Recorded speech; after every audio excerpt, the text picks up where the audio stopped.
and said, "Sir," he said, "we're going to let you out.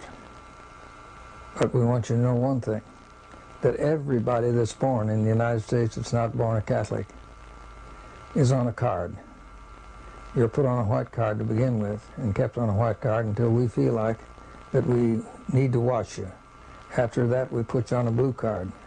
And said, after you're on a blue card for a while, if we feel like that we just assume you wasn't existing, you're on a red card. Son, from now on, you'll be on the red card as long as you live. And I know they know me where I'm living and have followed me all around throughout life. They're still doing it.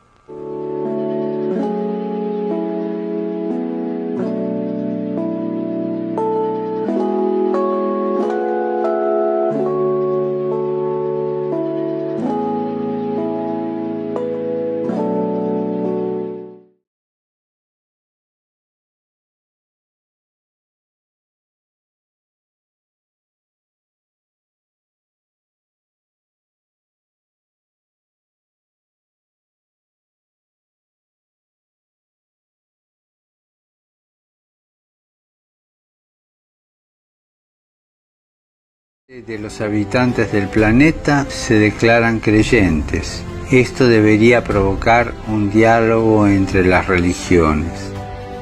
No debemos dejar de orar por él y colaborar con quienes piensan distinto. Confío en Buda. Creo en Dios. Creo en Jesucristo. Creo en Dios, Alá. Muchos piensan distinto, sienten distinto. Buscan a Dios o encuentran a Dios de diversa manera. En esta multitud, en este abanico, confío en vos para difundir mi petición de este mes. Que el diálogo sincero entre hombres y mujeres de diversas religiones conlleve frutos de paz y justicia. Confío en tu oración. What is at stake is more than one small country.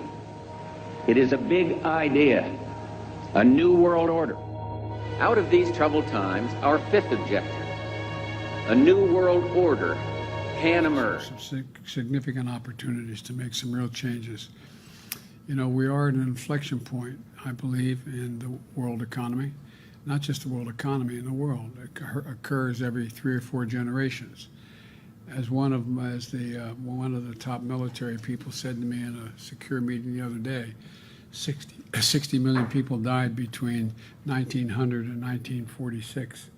And since then, we established a liberal world order, and that hadn't happened in a long while. A lot of people dying, but nowhere near the chaos. And now is a time when things are shifting. There's going to be a new world order out there, and we've got to lead it. We've got to unite the rest of the free world in doing it. So anyway. Good evening, everyone. My name is Taquan Lee, and on behalf of Los Casamigos, I'm coming back with another video to talk to you guys about the New World Order. I'll be going into who is in control of the New World Order, what is the 3 main components of the New World Order, and then also what does the Bible has to say about the New World Order. Now, the 3 main components of the New World Order is a one world religion, where you don't have multiple religions, you just only have one single religion of the whole world. Then also you have a one world government. You don't have China, Russia, Asia, Europe, Africa. Everybody is just under one banner, one flag. Then also you have the one world currency. We're already moving into a digital society with all things of technology and then money as well, cashless. The Bible even talks about that as well. But we're moving into a different society, and we're also moving into a different time period. So, you know, technology is going to be the new wave. Everything is going to be electric. They're talking about it everywhere. And yeah. So with that, I want to go into the Hegelian system. Now, if you don't know what that is, this video right here will explain that to you. Georg Hegel was a German philosopher who came up with a basic system for achieving the goals of the Illuminati called the Hegelian dialectic. This system is based on 3 steps. In step 1, a rogue government will create the problem that harms or even kills its own citizens. This deception is known as a false flag attack. In step 2, a rogue government will control the reaction to the problem which it created by typically blaming it on an enemy or some aspect of its own society over which it seeks more control. This is why the term false flag attack is so named. In step 3, a rogue government will offer the solution to the problem which it created. This solution is typically a war or a system of regulations. The solution would usually not be accepted by the public had the rogue government not created the crisis and controlled the reaction to it in the first place. A government which seeks increasing control can keep pushing society to accept its agenda by following a series of problems, reactions, and solutions which it planned all along. The significance of the Hegelian dialectic is not how evil it is, but rather how often governments choose to follow it. There has not been a major war in the 20th and 21st centuries that does not follow the Hegelian dialectic. As you can see from the Hegelian system, it is set up where we as the people are being duped into believing a system, the left-right system, the Republican-Democrat, or if you're in Africa, whatever two forms of systems you have over there in Europe, whatever those two systems are that are keep rubbing up against each other and clashing, that is the Hegelian system being set up so that they can get their synthesis, their order out of it. Now with that, I'll be going into a book called America's Secret Establishment, An Introduction to the Order of Skull and Bones. Now, if you don't know who Skull and Bones is, I will show that to you in a video. At the center of controversy are secret societies. Many of America's leaders have belonged to them right from the nation's beginning. George W. Bush has admitted to his membership in the mysterious Skull and Bones Society. You were both in Skull and Bones, the secret society. It's so secret we can't talk about it. What does that mean for America? The conspiracy theorists are going to go on. I'm sure they are. I don't know. I haven't seen the web. Number 322? Skull and Bones has to be the most powerful, one of the darkest of all secret societies that exists on this planet. It is about greed and it is about power. The idea for Skull and Bones is said to have come out of Germany in the early part of the 19th century. The society was founded at Yale University by William Huntington Russell, along with Attorney General and Secretary of War Alphonso Taft, whose son, William Howard Taft, would go on to become America's 27th president. Some believe the Society's foundation demonstrates a clear link with what may be the oldest society of all, Freemasonry. 3 generations of the Bush family have been members of Skull and Bones. George W. Bush, his father George H.W. Bush, and his father before him, Prescott Bush, were all members of this occult secret society. The videotape provides a grainy glimpse into what appear to be the initiation rituals of a secret society that's been around since 1832, whose members have gone on to be leaders of Wall Street and the White House, the Senate and the Supreme Court. They're sort of trying to scare the initiates, make them, disorient them, frighten them. New York Observer investigative reporter Ron Rosenbaum accompanied a team of Yale students who shot these pictures 9 days ago. Rosenbaum's curiosity about Skull and Bones was permanently piqued when, as a classmate of George W. Bush, he lived right next to the Tomb, the group's heavily fortified home. From their perch, Rosenbaum and his cohorts taped the Tomb's courtyard. What they captured, they say, was initiates, known as neophytes, being forced to kiss a skull, then members performing a mock killing. It may look like your average fraternity nonsense, but Rosenbaum says it's not. Even though it may seem silly to us, it seems to mean something to them, and you can't argue with the success of Skull and Bones. It has been alleged by members of Skull and Bones that it was Prescott Bush who stole the skull and bones of Indian Chief Geronimo and placed it in the tomb as a source of spiritual power. George W. Bush never apologized for his activities in Skull and Bones. One of the first things he did as president was appoint many of his fellow bonesmen to positions of power. President Bush has tapped 5 fellow bonesmen to join his administration.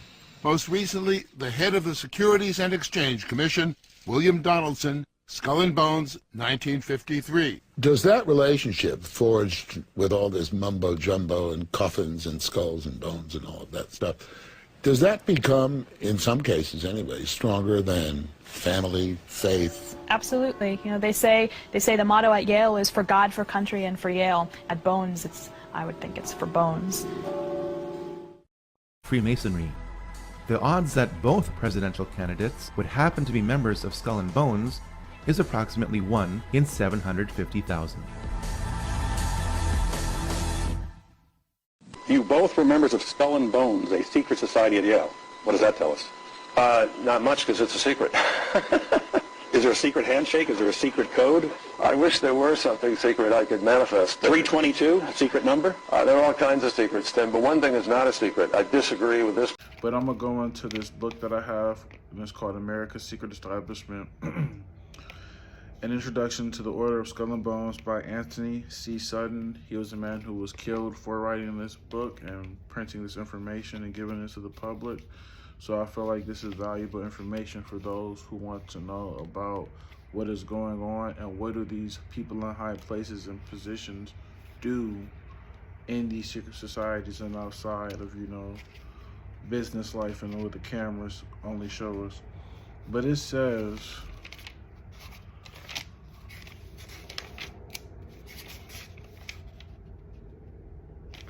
on page 5, those on the inside know it as the Order. Others have known it for more than 150 years as Chapter 322 of a German secret society.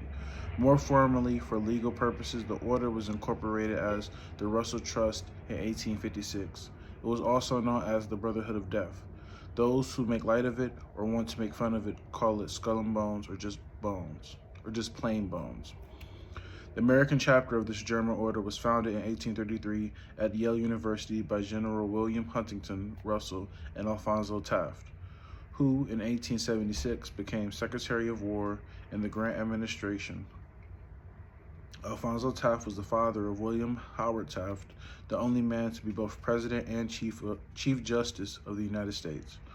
And it goes on to say, what is the Order?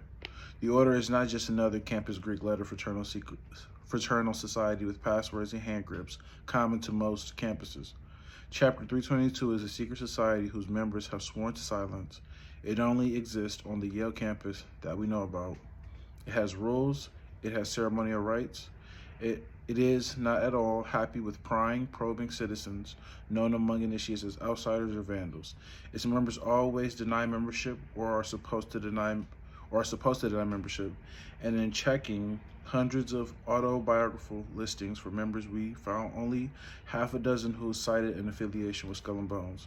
The rest were silent. An interesting point is whether the many members in various administrations who hold government positions have declared their members in the biographical data supply for FBI background checks. It also goes on to say, above all, the Order is powerful, unbelievably powerful.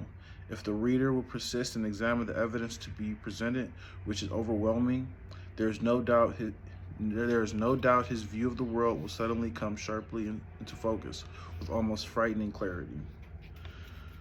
Now, I'm gonna just go a little bit more into who is inside the Order besides those two presidents that they've shown you, and like some of the families that are in the background. It says, who is in the secret society?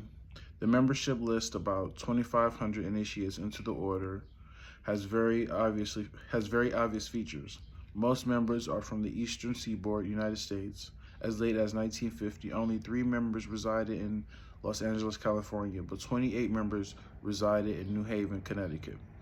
Members are all males and almost all WASP, white Anglo-Saxon Protestant. In great part, they descended from English Puritan families. Their ancestors arrived in North America in the 1630 and 1660 period. These Puritan families were either intermarried with financial power or invited in sons of money mongrels, e.g. Rockefellers, Davidsons, and Harrimans, whose sons became members of the Order. Now, it has on page 19 a list of families involved within the order, and it goes on to talk about the Perkins family, the Stimson family, the Taft family, the Wadsworth family, the Gilman family, the Payne family, the Davidson family, J.P. Morgan, the Pillsbury family, the flour milling, the Sloan family, there's a real retail, the Wayher Hasir, if I'm saying it correctly, family, deal with lumber, the Harriman family, deal with the railroads, the Rockefeller family with the Standard Oil, the Lord family, the Bundy family, the Welps family, and if I didn't say their name, the Whitney family. So as we can see, there are many different families involved within the society who are from the Eastern Board of the United States, but also they're from Europe. Also, another thing that I want to point out, it says on page 20 about the Whitney family, it says, William Collinson Whitney is a fine example of how members of the order rise to fame and fortune. W.C. Whitney was initiated in 1863 and by 1872 had only advanced his career to inspector of schools for New York. However, in the last 3 decades of the century, he rode up a massive fortune, became a power behind the throne in the Cleveland administration, and directed the often unscrupulous activities of a cluster of capitalists known as the Whitney Group. And then it goes on to talk about how William C. Whitney married Flora Payne, daughter of Standard Oil treasurer Oliver Payne. The Paynes are not in the order, but adding the Payne piece of the Standard Oil fortune made Whitney's fortune that much larger. Their 2 sons, Harry Payne and Payne Whitney, went to Yale and became members of the order. After Yale, Harry Payne promptly married Gertrude Vanderbilt in 1896, and so the Whitney Payne fortune now joins some Vanderbilt money. This financial power was channeled into Guarantly, if I'm saying it correctly, Trust, the J.P. Morgan and Guggenheim outfits. So as you can see from those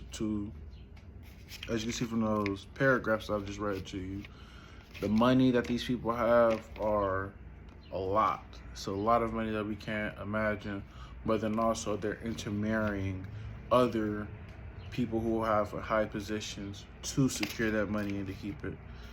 Now, there are some other things in this book that it talks about. It talks about how the order is involved within the White House executive branch, within law, the education, media, publishing. It also has parts in the business industry, commerce. It's involved in churches, banking, Federal Reserve System, foundations, think tank policy groups, and then also legislators, political parties. I'll be going into what does the book say about how the order has infiltrated these different organizations and areas in society. It says about the church. About 2% of the order is in the church, all Protestant denominations, although this percentage has declined in recent years. A key penetration is the Union Theological Seminary, affiliated with Columbia University in New York. This seminary, a past subject of investigation for communist infiltration, has close links to the order. Henry Sloane Coffin was professor of practical theology at Union from 1904 to 1926. And president of Union Theological Seminary, also known as the Red Seminary, from 1926 to 1945. Union has such a wide interpretation of religious activity that has, or used to have, an atheist club for its students. Henry Sloane Coffin Jr. was one of the Boston Five, indicted on federal conspiracy charges.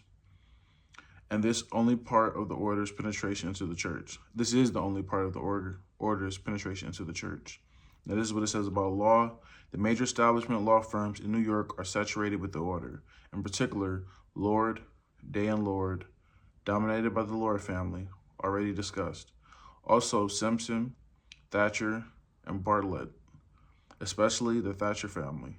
David, Polk, Cardwell, Debbie Voice, if I'm pronouncing that right, Plumpton, the Rockefeller family law firm. And this is what it says about communication. There has been a significant penetration into communication. Some examples.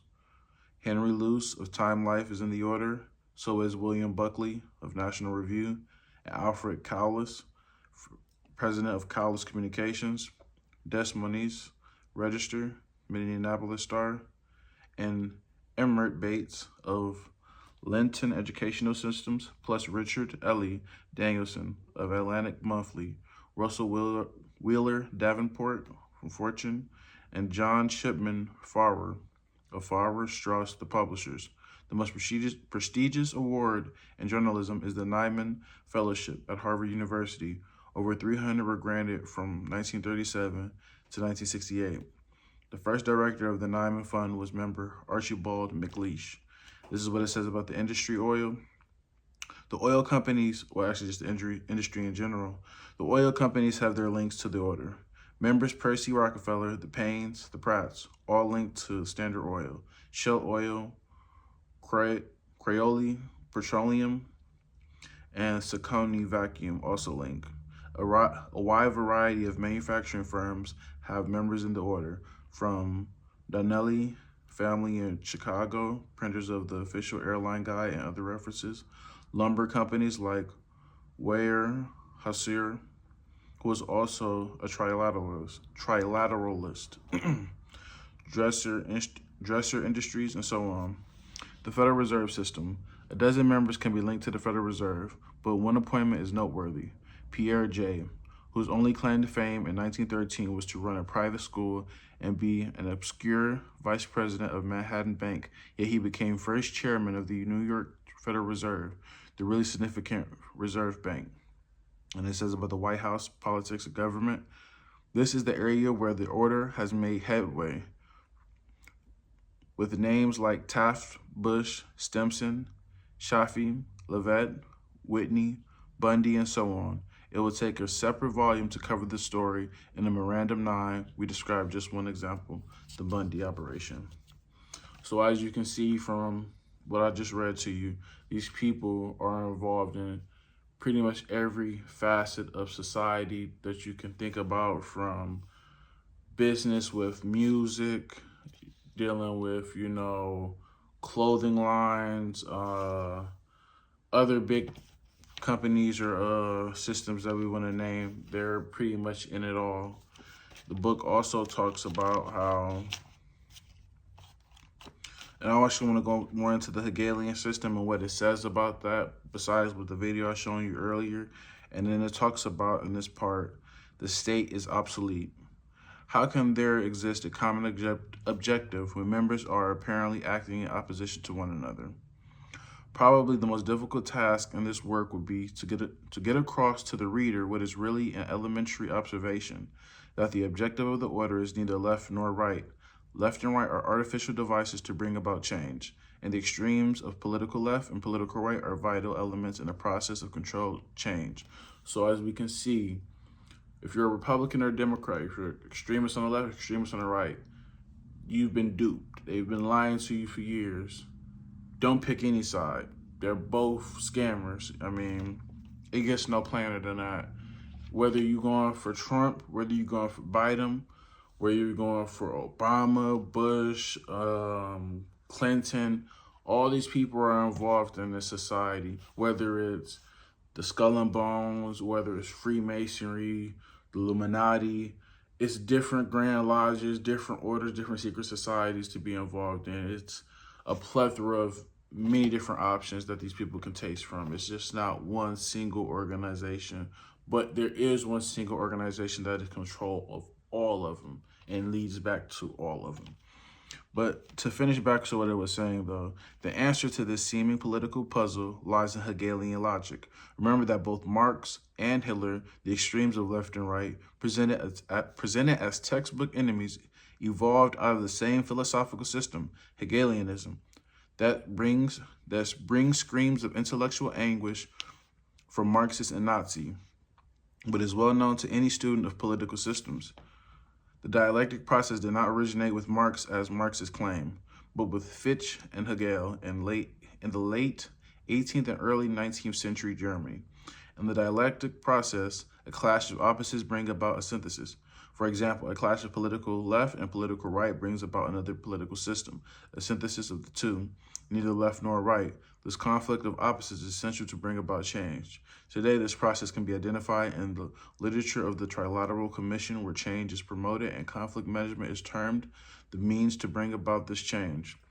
So as we can see, conflict is essential. They need this chaos that's going on in the world so that they can push for their synthesis, their order, their new world order. Now, it also goes along to state, in the Hegelian system, conflict is essential, as I just said to you. For Hegel and systems based on Hegel, the state is obsolete. The state requires complete obedience from the individual citizen. An individual does not exist for himself in these so-called organic systems, but only to perform a role in the operation of the state. He finds freedom only in obedience to the state. There was no freedom in Hitler's Germany. There is no freedom for the individual under Marxism. Neither will there be in the New World Order. He even says in his book, The New World Order, he mentions these people pushing for a new world order. It's up to y'all to believe this or not. And if it sounds like George Orwell's 1984, it is. In brief, the state is supreme and conflict is used to bring about the ideal society. Individuals find freedom in obedience to the rulers. So who or what is the state? Obviously, it is a self-appointed elite. It is interesting that Fitch, who developed these ideas for Hegel, was a Freemason, almost certainly Illuminati, and certainly was promoted by the Illuminati. For example, John N. Wolfgang Goethe, if I'm saying his name, pronouncing his last name correctly, a barrister in the Illuminati Code, pushed Fitch for an appointment at Jena University. Furthermore, the Illuminati principle that the end justifies the means, a principle that Quigley scores as immoral and used by both the group and the order, is rooted in Hegel. Even the anonymous Yale student who wrote the verse in Memorandum 3 observed this principle at work on the Yale campus. So as we can see, there is similarities between the order and the Illuminati, but then also you can find similarities between the Illuminati and also the Jesuits of the Roman Catholic Church. And that's something that I'm gonna get into very shortly, possibly actually right now, because that is pretty much all that I have for you for this book. I haven't finished this book yet, so there's more information that I can get into at a later point, but I want to tell you about what it says about the comparison and the similarities between the Illuminati and also the order. And these are the similarities it says. At this point, we want to draw a comparison between the order known as Skull and Bones and the order known as Illuminati in 18th century Bavaria. This is not the time or place to draw final conclusions. These have to await more information. Here are some parallels worth considering. I've done the information to point out the comparisons and similarities and to say, from my conclusion, that there is a similarity between the order and the Illuminati, but also that the Illuminati and the Jesuits. But I'll point that out in a second for you. But this is the comparison. The German origins of the order. The Illuminati had its origins at the University of Ingolstadt, recruited mainly from the student and corpus,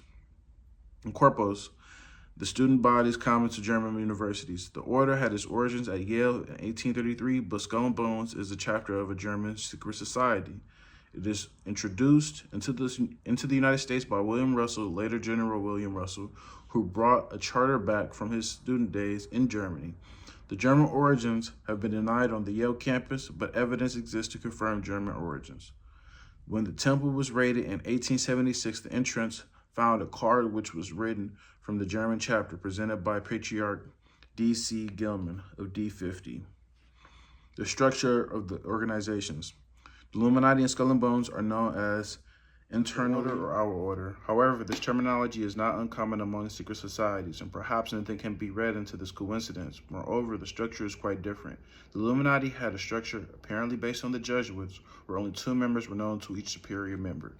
As we can see, there's a comparison between the order and the Illuminati, but then there's also a comparison between the Illuminati and the Jesuit structure.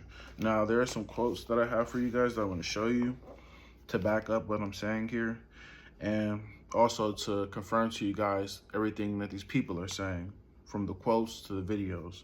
And it says in the book called Now is the Dawning of the New Age, New World Order, on page 42, it says, Mazzini with Pike developed a plan for 3 world wars so that eventually every nation would be willing to surrender its national sovereignty to a world government.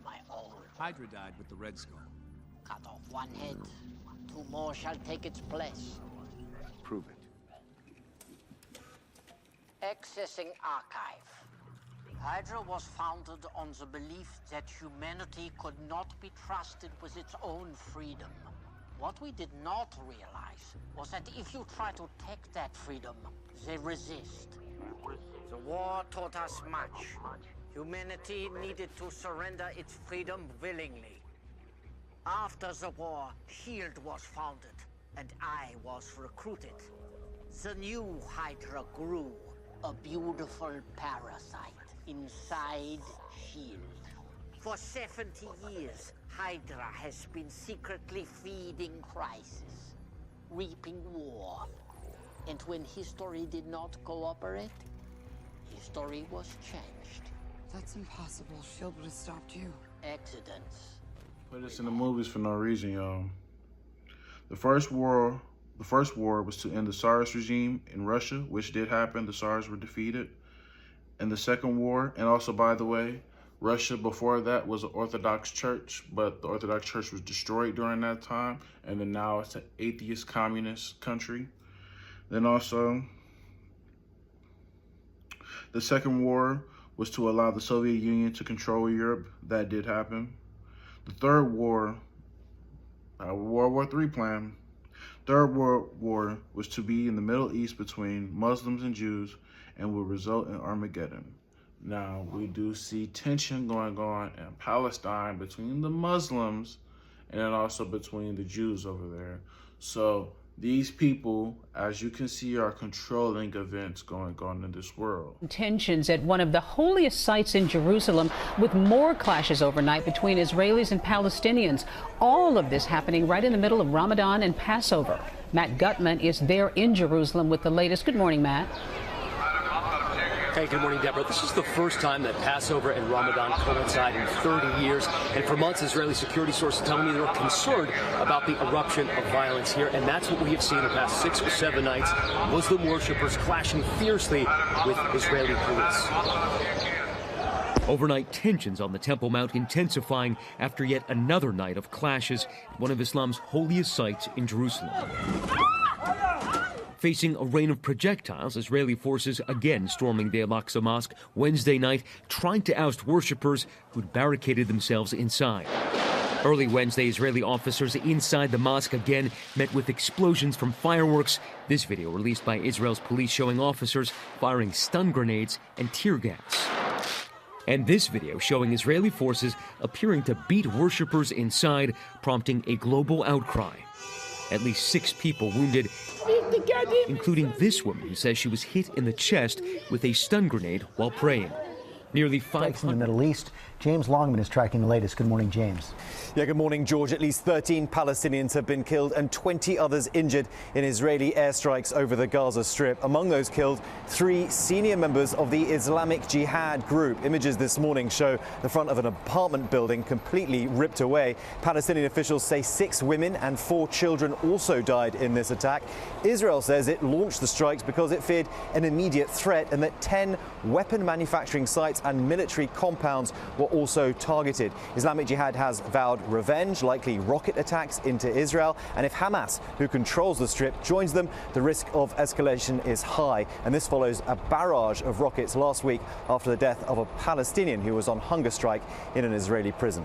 Robin? All right, James. I have some quotes right here from this lady named Alice A. Bailey. She is a known Luciferian. She owned a company called Lucis Trust. Back then, if you see this video and you were around during her time, you know that as Luciferian Trust. But they got so much criticism and hate towards it from the churches that they changed it to Lucis Trust.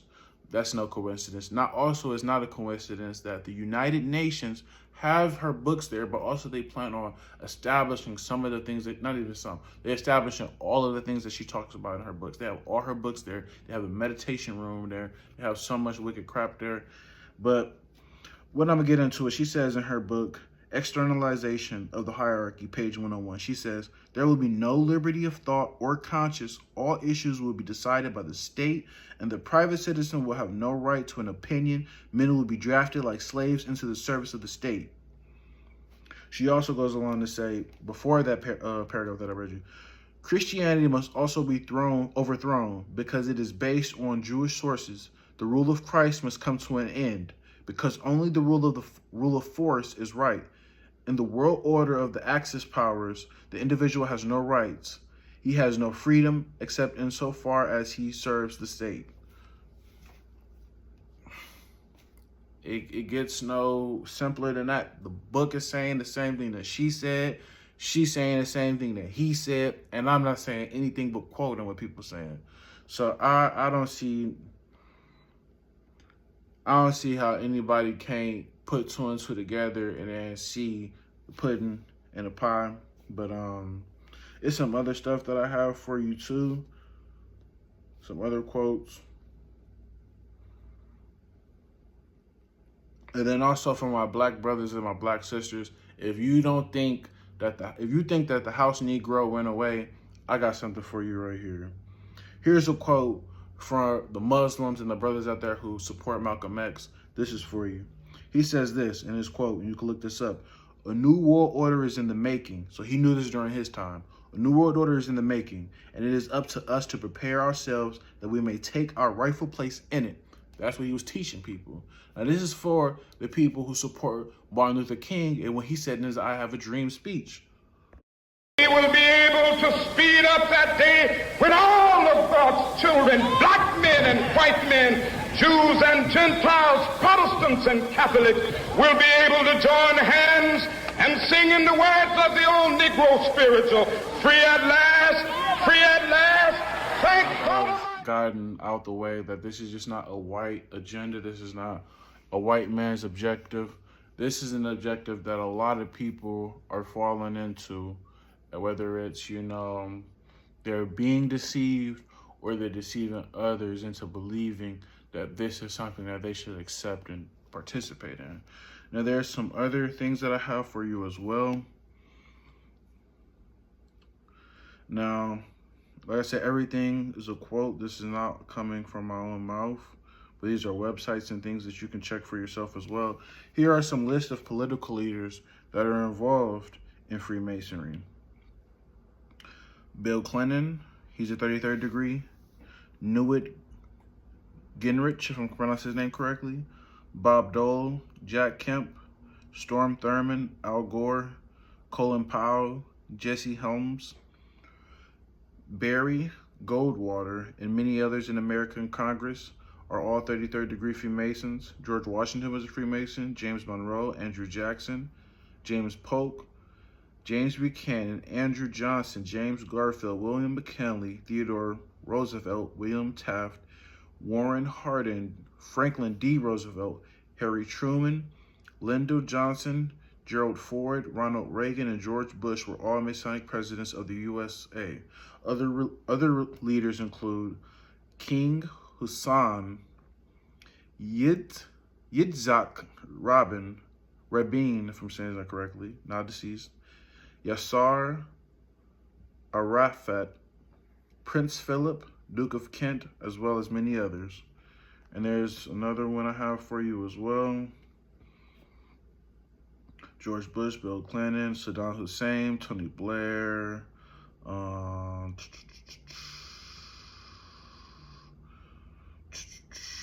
Karl Marx, Harry Truman, just listed off those people already. Let's see what else I have. Listed off their names already. Their names. Joseph Stalin, Leon Trotsky, if I'm saying that correctly, Henry Kissinger, J. Edgar Hoover, Cecil Rhodes, Aleister Crowley, known Satanist, Walt Disney, owner of Disney, 33rd degree, Olaf Palme, Al Gore, Tony Blair, Joseph Mengele, if I'm saying his name correctly. Let Robert, Billy Graham. Then also you have other names like Prince Philip, different princes and dukes and all those other people in the Netherlands. They're all involved in Freemasonry. Then also you have John Jacob Astor. He was one of the members who I'm going to be talking about in my recent video, in one of the videos I'm going to be coming out with soon. But he was a man who was on the Titanic who was sunk by J.P. Morgan and some other people, but that's for another day. You had McGeorge Bundy, part of the Bundy family, who I was just talking about in the book. You had Walter Freeman, you had Ted Kennedy, you had John D. Rockefeller Sr., David Rockefeller, Lee Teng-hu. Asians are involved, or yeah, the Asians and Chinese, they're involved in this. And also you have listings of Adam Weishaupt. You have Albert Pike, who I just mentioned about in his book, The Rockefellers again. Then also you have Hillary Clinton. She's involved, she's a high Freemason. And many other different names you have a picture of J. Edgar Hoover receiving a 33rd degree Grand Cross at a special White House ceremony, of a photo of that, and he's doing the hand grip in the picture. Now, let me see if I have anything else for you guys. Also, actually, now that is all I have for you as far as with listings of Freemasons and everything of that sort. Oh, here it goes. Now I'll be going into Occult Theocracy by Edith Starr Miller. And she has some very beautiful, amazing quotes to support everything that I'm talking about. And she says, Pike was a great student of the Kabbalah and the occult.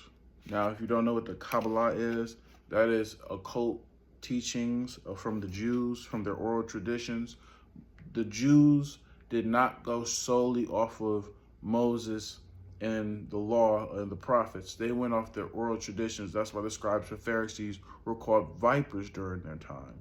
There were people who not just only practiced the Torah, and they didn't keep the law, but they practiced it. They knew everything about it, but they were not true to what the scripture said, to what the prophets were telling them. They went off of oral traditions back during the Babylonian times.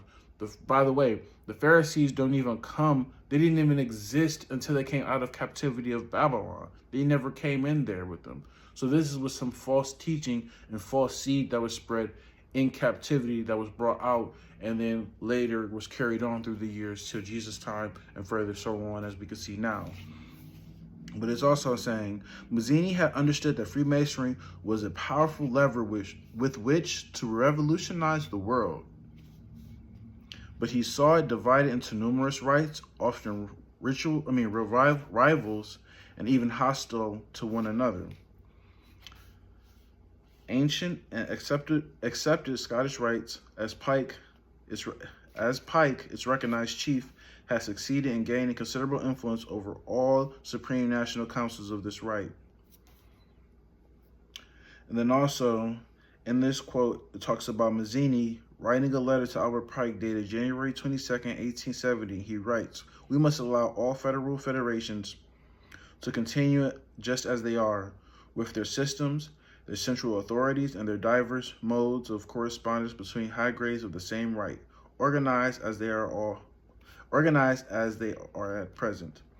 But we must create a supreme right which will remain unknown, to which we will call those Masons of high degree. Whom shall we select?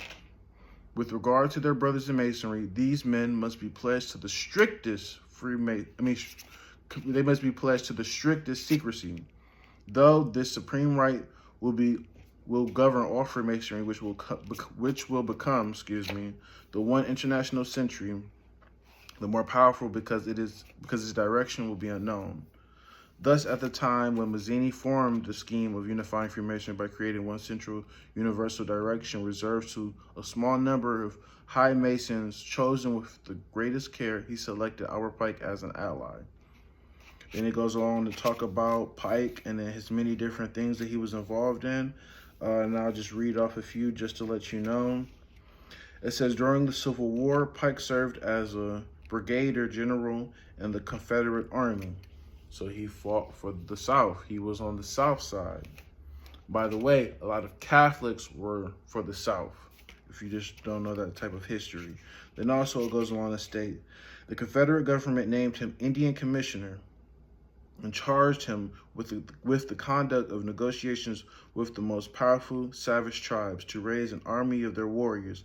To facilitate his organization of this army, he was made governor of Indian Territory, and once these hordes were united, they were placed under his command. What followed can be easily understood as his troops were composed of Chickasaws,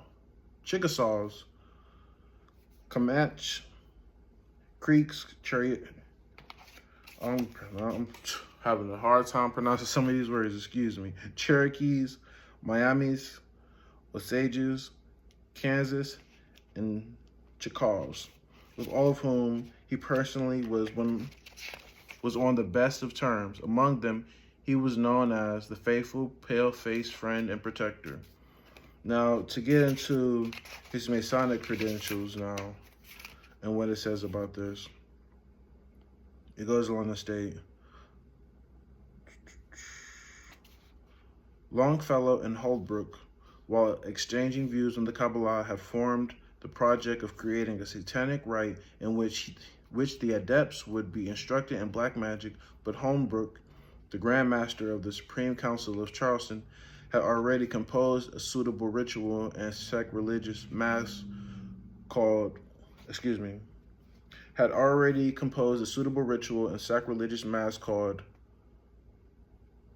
Adonicide Mass, died retarding the fulfillment of the project.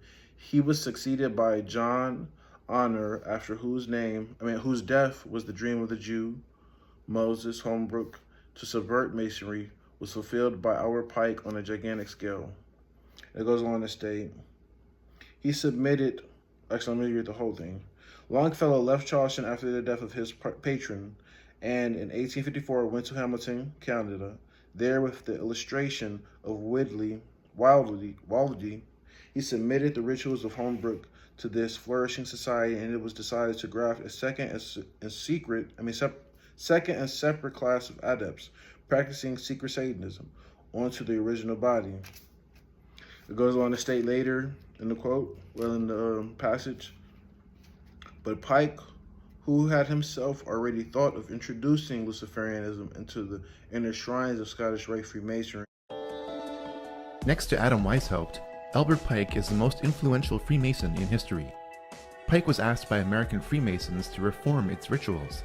He did so in a Masonic handbook entitled Morals and Dogma of the Ancient and Accepted Rite of Freemasonry, published in 1871. The Knights of the Golden Circle, or KGC, was a Masonic organization dedicated to establishing a golden circle of territories between Mexico, Central America, the Caribbean, and the southern states, which would officially sanction slavery. Albert Pike was associated with the KGC and created several spin-off groups from it, including the Ku Klux Klan. While he was Sovereign Grand Commander of the Scottish Rite of Freemasonry, Albert Pike created his own office of Chief Justice of the KKK. This is also borne out at the location of his statue, which is in Judiciary Square in Washington, D.C. Albert Pike is responsible for inflaming racial tensions that were the official cause of the U.S. Civil War. Going into the Jesuits and how they are the ones who are truly behind the scenes controlling every facet of society. Now, before I go into that, I want you to hear for yourself some quotes from what the Jesuits say about themselves. They address some of the conspiracies. They don't really address it, but they talk about it and bring it up a little bit, but they never go into detail and debunk these theories. But they do bring them up, and I just want you to get some type of feel from what they say themselves that they are. Well, Jesuit, who is a Jesuit? He's a sinner, but called to be a companion of Christ. Difficult to say what a Jesuit is very quickly because we do so many different things. I mean, the basic kind of definitions of companion of Jesus, I think it's true. The slogan, if you like, around the time I joined was that our mission was the service of faith, of which the promotion of justice was an absolute requirement. And that's really important for me. Ultimately, to be a Jesuit is to follow the Lord. And, Jesus was the ultimate mediator, someone who placed himself between God and man and humanity, to lead them back to God and closer to God. And I think that's what we're called to do, whether we're in schools or refugee camps or in parishes, to be with the people and trying to help and share their journey towards God. Few know that the Jesuit order, also known as the Society of Jesus, is the largest congregation that exists in the Catholic Church. It has 16,000 members. It was founded over 480 years ago by St. Ignatius of Loyola, and his spirituality continues to fascinate thousands of people. When I met the Jesuits, what impressed me was that they were living a life worth living. I was also impressed by the spiritual experience, the spiritual exercises. In doing them, I realized this was what I wanted to do with my life. Father Antonio Spadaro is one of the most active Jesuits on social networks, and he runs one of the oldest intellectual magazines that exist, La Civiltà Cattolica, which is also the initiative of the Society of Jesus. It's hard to describe the life of a Jesuit, because each one is different. There are those who study or teach, those who work with immigrants or the poor, those who work in an office, or others who have a different sort of pastoral work. The Society of Jesus, or Jesuits, are no strangers to conspiracy theorists. We've been accused of orchestrating assassinations, accused of creating political coups, sinking the Titanic, crashing world markets. Worse, the Roman Catholic Church eventually demonstrated that Rome had never really fallen at all, and had simply began ruling under the guise of the Church. Rome's same worship of the ancient Babylonian and Sumerian gods continued under different names, being attempted to be merged with true biblical Christianity. The problem this new merger had was that the Bible clearly debunked the idea of popes and worshiping of Mary and the saints and all this stuff. So people that read the Bible immediately saw through the Roman Catholic Church and saw that they were deceiving people about what the Bible said in order to control them. So they did what you would expect them to do. That is, they made the Bible illegal around 1200. And the translations that they did have were all in Latin, so no one understood what the Bible said for hundreds and hundreds of years. This is the time referred to as the Dark Ages. One thing that you will never get from the so-called teachers in the truth movement is that the Inquisitions began because of Bible-believing Christians, and millions of true Christians were tortured in the most ridiculously brutal ways to get them to renounce the Bible. They were often burned alive with the copy of the Bible that they illegally owned. Now, let me ask you, does that sound like the actions of a group that wants people to read the Bible? Let's fast forward to the modern day and ask ourselves the question, do you think that the New World Order has any influence on the state schools or the universities? Well, why are they so anti-biblical? Or do you think that they have control over the music industry or the movie industry, TV shows, newspapers? Well, why are they so anti-biblical? U.S. government. There, Skull and Bones is said to compete with other secret societies. It was Freemasons who laid the foundation stone for the Capitol. And another fraternity is said to have infiltrated the U.S. administration in order to secretly rule the world. Was also known as the New Order. The Roman Catholic Church, under the direction of Pope Pius XII, eagerly joined with the Nazis in their hope to bring about a new world order.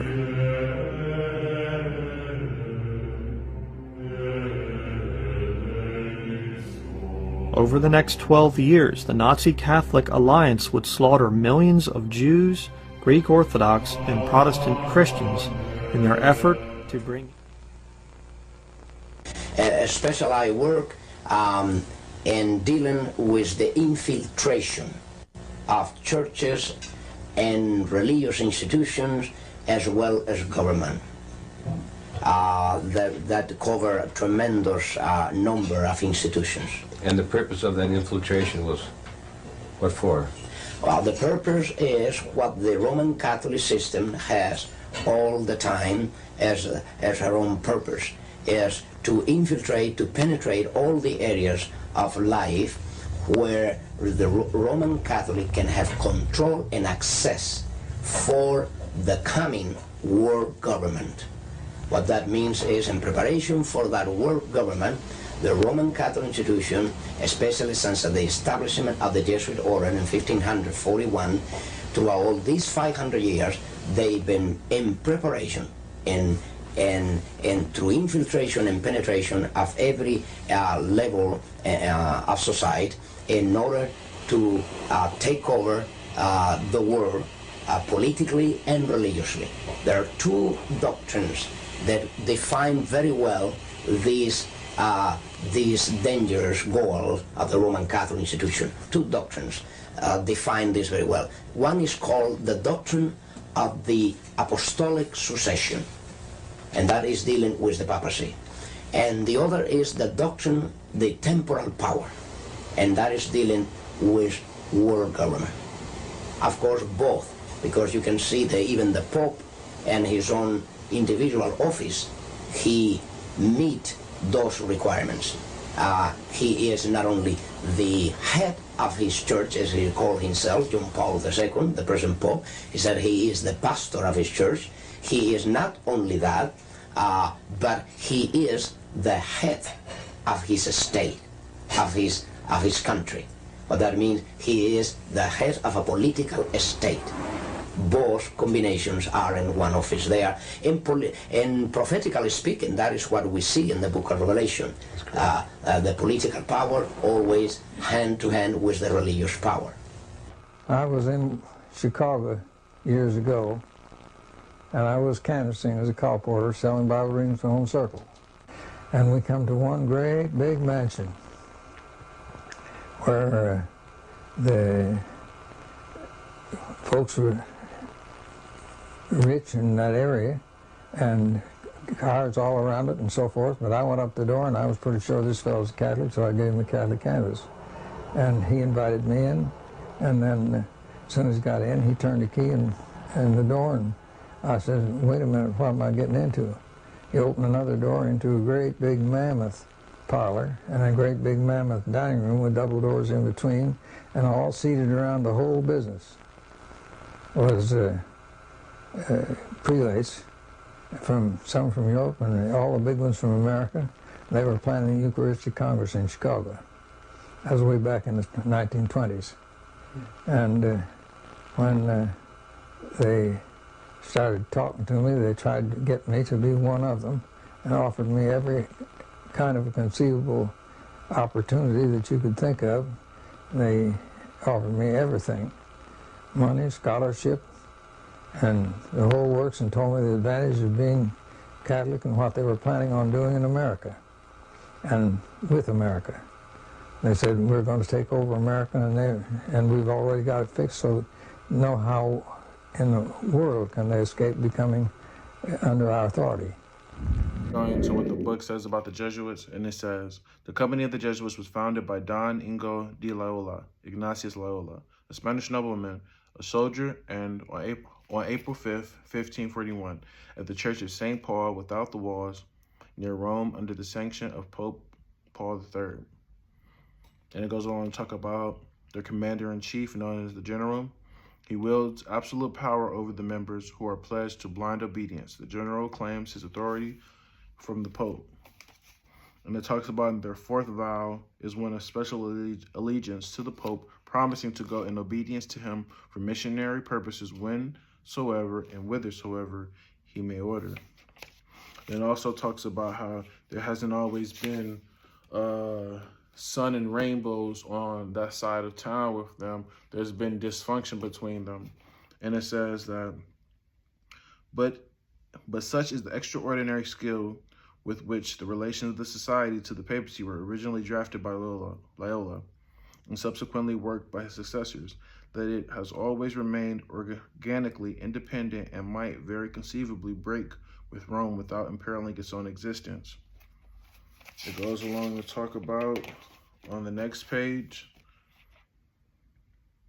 by these rites, the Jesuit missionaries have virtually assimilated Christianity to heathenism, and their practical reply in opposition to a papal decree in 1700 was to obtain an edict from the Emperor of China declaring that there was nothing idolatrous or superstitious in the inculpated usages. While in 1710, they flung Cardinal Turnon, legate of Clement, into the prison of the Inquisition at Macau, where he perished. Finally, they disobeyed the brief of suppression issued by Clement in 1773, which enjoined them to disperse at once, to send back all novices to their houses, and to receive no more members. It is thus clear that the society has always regarded itself as an independent power, ready indeed to cooperate with the papacy so long as their roads and interests are the same. Now, a lot of people don't know that the last two popes were Jesuits. The last pope before Francis, he was a Nazi before he was the pope. But then the pope now, Pope Francis, he is a Jesuit. There are ties putting him to it. He's even admitted, and other people have admitted. But I just want to go into some other information and how it talks about there is an analogy and a similarity between the rituals and the rites of Freemasonry and the Jesuits. And it goes along to state, the well-known authority of the theocratic organizations, Heckathorn, writes the following concerning the Jesuits. There is a considerable analogy between Masonic and Jesuit degrees, and the Jesuits also tread down the chute and bear the knee, because Ignatius Loyola thus presented himself at Rome and asked for the confirmation of the order. So as we can see, there is great information putting these two people together, and the similarities between their rituals, their rites, and then also that Adam Weishaupt, he was a man who went to Ingolstadt College, which is a university of the Jesuits. He was a Catholic, his family was Catholic, so there is the ties between them. And mind you, in the society of the Jesuits, in any order, as you can see, they are to deny any of these claims, sometimes even deny the claim that they are that. I have this book by Bill Hughes called The Secret Terrorist, and he talks about the Jesuits, well, so much in this book, and it goes on to state on page 6, throughout Christendom, Protestantism was menaced by formidable foes. The first triumphs of the Reformation passed, Rome summoned new forces, hoping to accomplish its destruction. At this time, the order of the Jesuits was created, the most cruel, unscrupulous, and powerful of all the champions of popery, cut off from earthly ties and human interests, dead to the claims of natural affection, reason, and conscience, woefully silenced. They knew no rule, no tie, but that of their order, and no duty but to extend its power. The gospel of Christ had enabled its adherents to meet danger and endure suffering, undismayed by cold, hunger, toil, and poverty, to uphold the banner of truth in the face of the rack, the dungeon, and the stake. To combat these forces, Jesuitism inspired its followers with fanaticism that enabled them to endure like dangers and to oppose to the power of truth all weapons of deception. There was no crime too great for them to commit, no deception too base for them to practice, no disguise difficult for them to assume. Vowed to perpetual poverty and humility, it was their studied aim to secure wealth and power, to be devoted to the overthrow of Protestantism and the reestablishment of papal supremacy. So they're only in support, and they only have ties to their order, not their family, not their friends, not their co-workers, none of them. If you're not tied to the order, you don't have no meaning to them. If you get in the way of their order, then they have to kill you, whether you're family, friend, or foe, whomever you are. It goes on to talk about in this book from The Great Controversy by Ellen G. White. She is someone of my religion. And she goes on to state, when appearing as members of the order, they wore a garb of sanctity, visiting prisons and hospitals, ministering to the sick and the poor, professing to have renounced the world, and bearing the sacred name of Jesus, who went about doing good.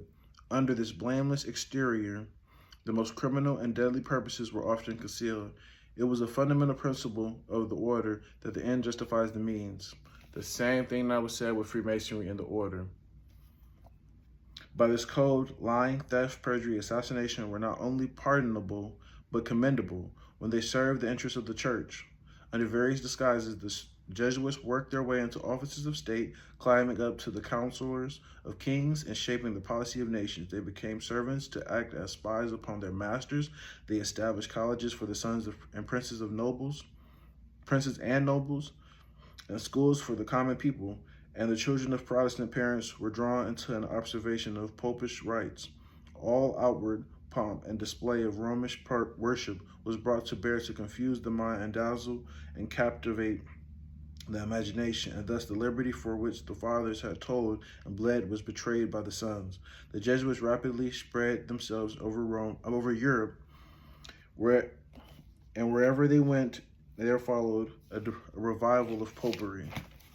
It goes along to talk about they are Jesuits, the society of men, after exerting their tyranny for upwards of 200 years, at length became so formidable to the world, threatening the entire subversion of all social order, that even the Pope, whose devoted subjects they must be, by the vow of their society, was compelled to dissolve them. So Pope Clement suppressed the order in 1773 because of the things that they were doing in their order. They were so harsh, so cruel, that the Pope himself, who put them there, did not want them around anymore. So that just says a lot about this order and this secret society.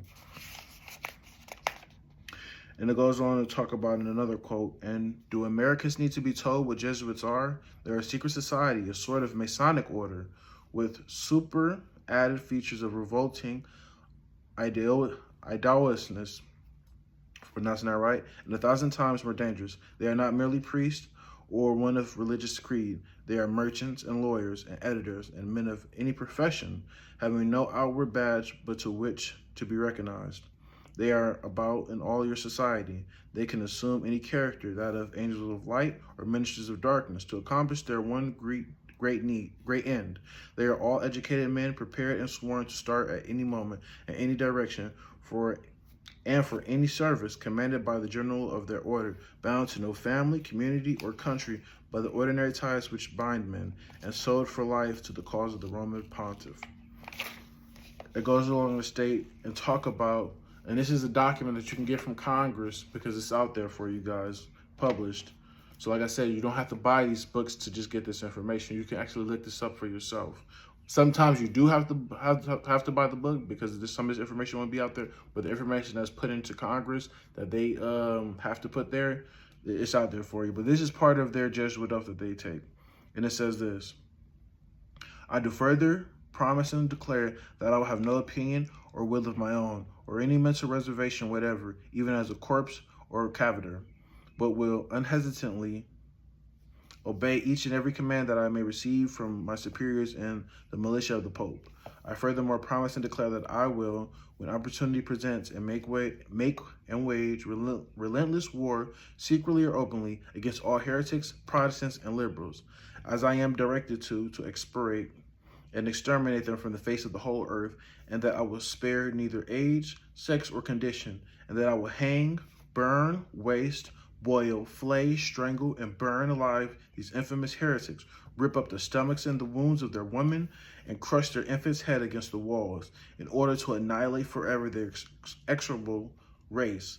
And that when the same cannot be done openly, I will secretly use the poison cup, the strangulating cord, the steel of the poniard, or the leaden bullet, regardless of the honor, rank, dignity, or authority of the person or persons, whatever may be their condition in life, either public or private, as at any time may be directed so to do by any agent of the Pope or superior of the Brotherhood of the Holy Faith of Society of Jesus. That sounds like a real nice oath to take if you're a Christian and believer in Jesus Christ. That is something beautiful to take. Am I right? No, the hell I'm not. These people are really sick to the stomach. And if you don't think people can do that, why did Charles Manson do what he did? Jeffrey Dahmer? The Ted Bundy guy who was out there killing people in Los Angeles? Or other people too, who do bombings, other crazy stuff that goes on in the world. These people do this for a reason, and the Bible states it clearly. But that's all I have for that book. I'll be going into that at a later time. But there's some Bible scripture that I want to show you before I go into anything else that I have for you.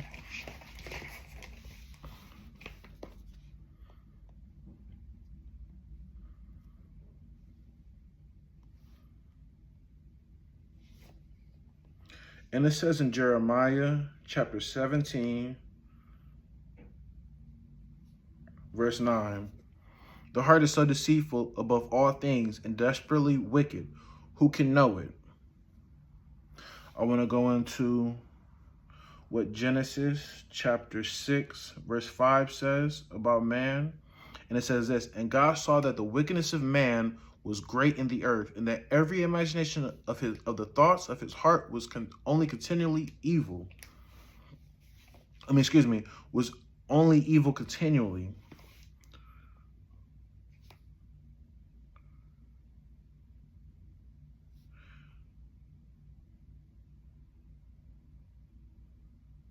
And then I want to read to you Proverbs chapter 27, verse 20. And it goes along to state, hail and destruction are never full, so the eyes of man are never satisfied. Man is never satisfied with what they have, so they want to take more and take more. And once you have everything in the world, what do you want next? Logically, you want to own a person.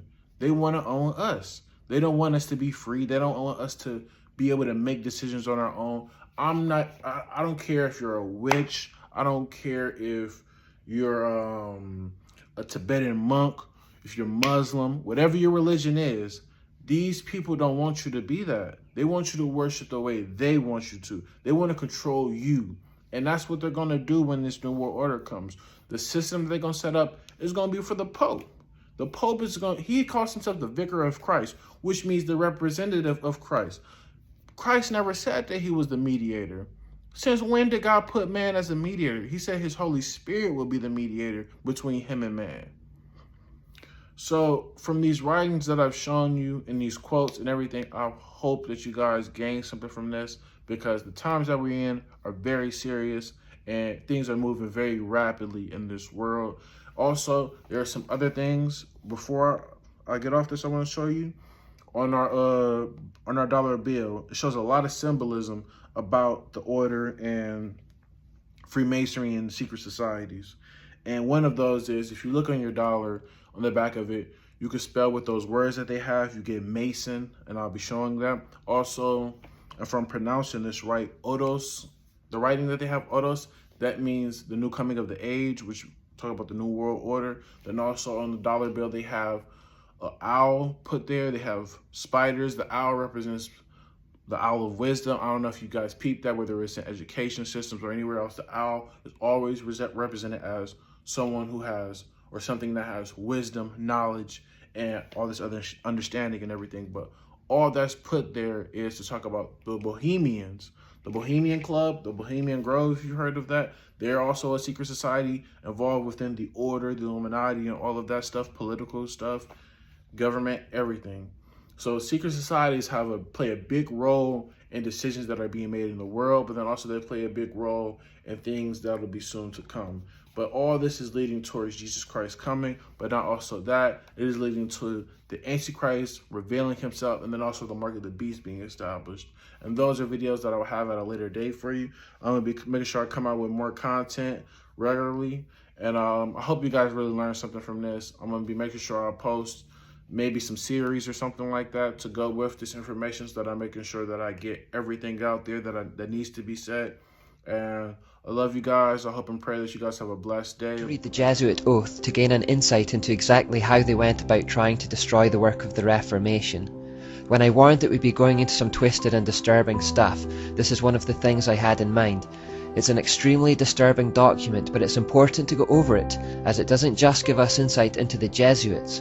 By proxy, it gives us deep insight into the mind of our demonic enemy as a whole, and the tactics that Satan may still employ today against us. Remember, he has no new tricks. Incidentally, I'll post a copy of this in the notes section of the Fuel Project Facebook page if you want to read it again.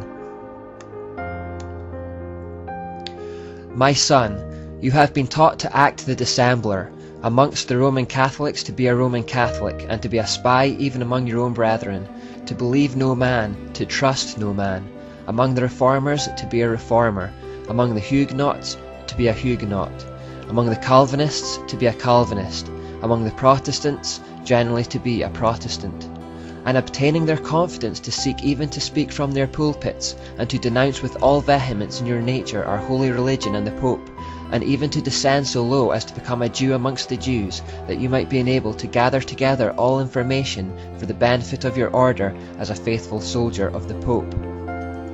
You have been taught to insidiously plant the seeds of jealousy and hatred between states that were at peace, and incite them to deeds of blood involving them in war with each other, and to create revolutions and civil wars in communities, provinces and countries that were independent and prosperous, cultivating the arts and the sciences and enjoying the blessings of peace. To take sides with the combatants and to act secretly in concert with your brother Jesuit, who might be engaged on the other side, but openly opposed to that which you might be connected, only that the Church might be the gainer in the end. You didn't answer a single question I asked, Father, but then again, you're a Jesuit. You can get away with that. Father. Yes, I'd like to comment on a false statement that my good brother priest made, and he's a wonderful guy, I know that. And that is, he made the statement, which I'm almost horrified to hear because it's so untrue. But it's part of the, part of the language of people who hold this view.